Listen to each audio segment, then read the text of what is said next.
महानगरीय रातें, जब सबको दिन भर की भाग दौड़, थकान के बाद नींद के आगोश में समा जाना चाहिए, मगर इन शहरी रातों में हमेशा ऐसा हो जरूरी तो नहीं। कुछ ऐसे भी लोग होते हैं जिनके लिए सही मायनों में ये रातें ही खास होती हैं। उनकी जिंदगी ही इन रातों से शुरू होती है। लेकिन हर रात में जागने वाला शख्स मौज मस्ती ही करे, ये जरूरी तो नहीं। कुछ की मजबूरियां भी होती हैं। एक बार रानू की शादी कर दूं, फिर आग लगे इस ओवर टाइम को। रोज देर हो जाती है घर लौटने में।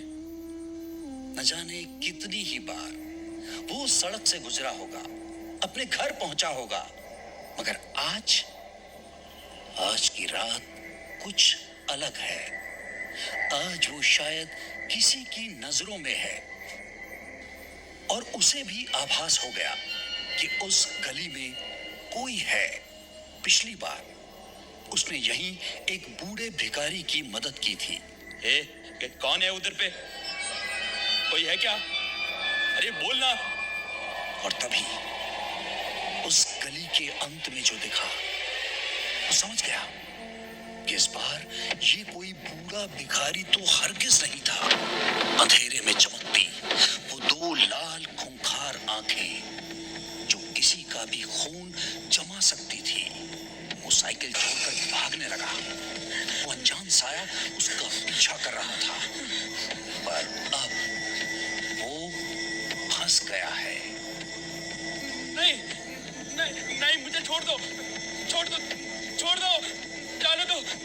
बचाओ बचाओ, कोई है, बचाओ बचाओ। और तभी उनके आसपास हल्की रोशनी हो गई।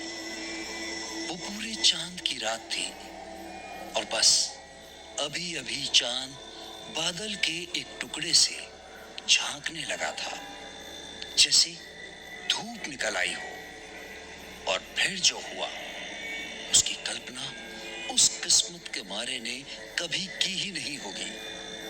ये नजारा उसकी जिंदगी का आखिरी भी हो सकता है। और हाँ, ये शख्स न तो पहला शिकार था और न ही आखिरी।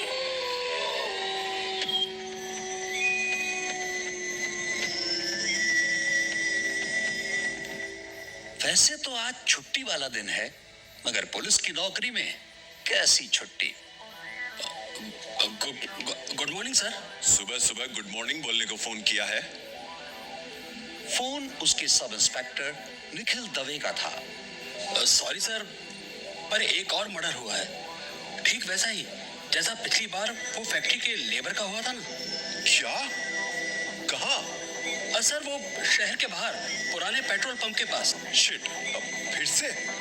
अच्छा, बॉडी की क्या पोजीशन है? सर वो कार, मतलब झाड़ी वो। अरे ठीक से बताओ ना, कार या झाड़ी? सर आधी कार में और बाकी झाड़ियों में। अब उदय का कुछ भी सुनने का मन नहीं रह गया था। शहर में इन दिनों एक विचित्र से सीरियल किलर का खौफ फैला हुआ था। वो इतनी बुरी तरह कत्ल करता था जैसे किसी जानवर का काम हो।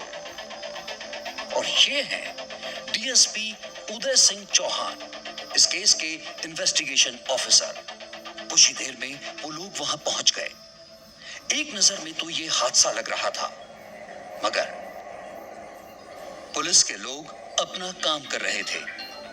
तभी सब इंस्पेक्टर निखिल दवे उदय के पास पहुंचा। सर, विक्टिम ड्राइविंग सीट पर था।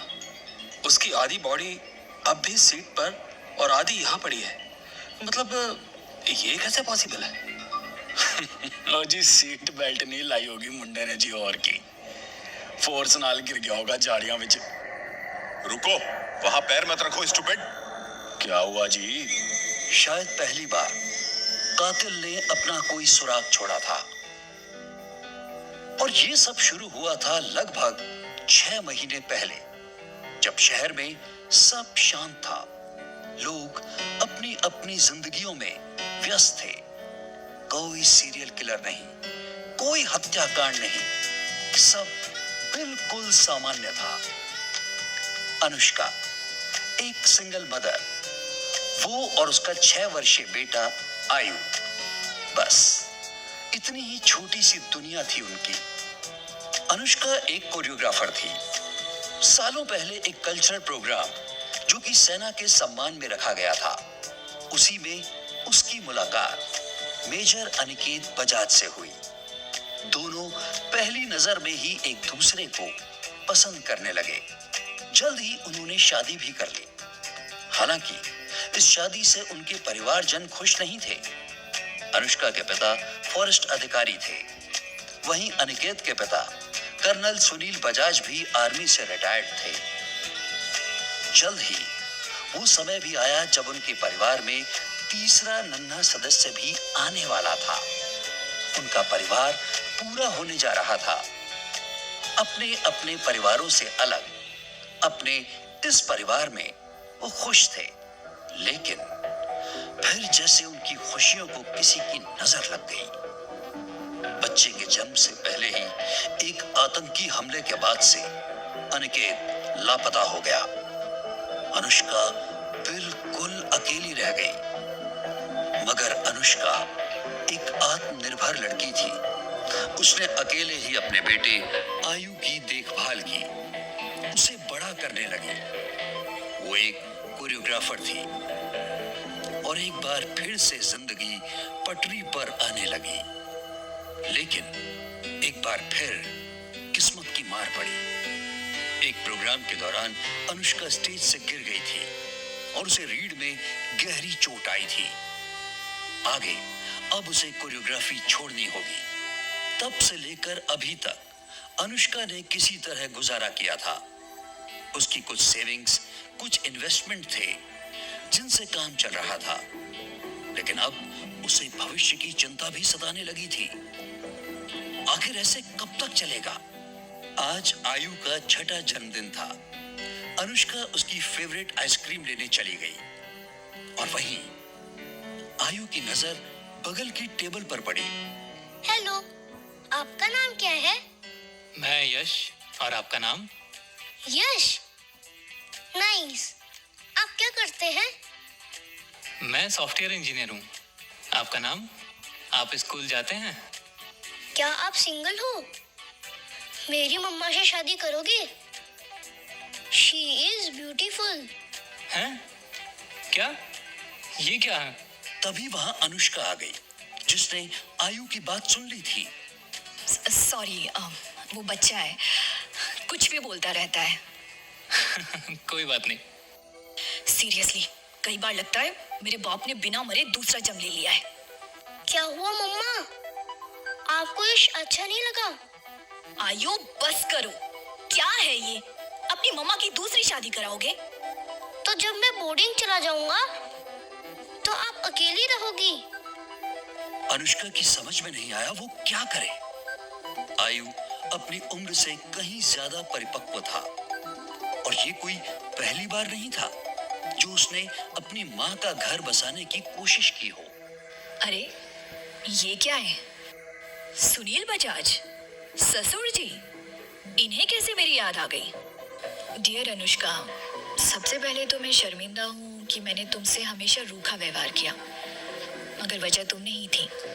मैं मौत के करीब हूँ और आखिरी बार तुम्हें और आयु को देखना चाहता हूँ। हो सके तो उसे लेकर मेरे जनकपुर वाले फार्म हाउस पर आ जाओ। वैसे भी अब वो तुम्हारा है। मैंने प्रॉपर्टी के पेपर भी भेज दिए हैं। अब एक जरूरी बात। उस चिट्ठी को छोड़ अनुष्का जल्दी से उस लिफाफे से दूसरे कागजात निकालने लगी। उसमें एक रजिस्टर्ड वसीयत थी जिसके अनुसार अनुष्का सुनील बजाज की हर संपत्ति की इकलौती वारिस है। Yes, yes, Yuppie! क्या हुआ मम्मा? कल हम दादाजी के पास जा रहे हैं, जनकपुर। पर आप तो इनको सन की बुड्ढा बोलती थी ना? आयु, बैड मैनर्स। पहले आप बताओ कि वो खड़ूस भी नहीं है क्या? आप ही तो बोलती थी। हे भगवान, ये लड़का। चल भाग, सो जाके। यकीनन ये अनुष्का की सभी समस्याओं का अंत था, मगर खुशी के मारे अनुष्का ने सुनील बजाज की चिट्ठी अधूरी ही पड़ी थी। और अगले दिन पूरे दिन का सफर करके वो आखिरकार जनकपुर पहुंच ही गए। वो जंगलों से घिरा हुआ छोटा सा खूबसूरत गांव था और वो अंततः बजाज फार्म हाउस पहुंच ही गई। अब क्या होगा? क्या ये अंत था सभी दुश्वारियों का या फिर नई चुनौतियों की शुरुआत? क्योंकि अनुष्का को नहीं पता था कि उस सामान्य सी दिखती जगह पर एक अनोखा रहस्य भी उसका इंतजार कर रहा था। जानने के लिए जरूर देखें अगला एपिसोड।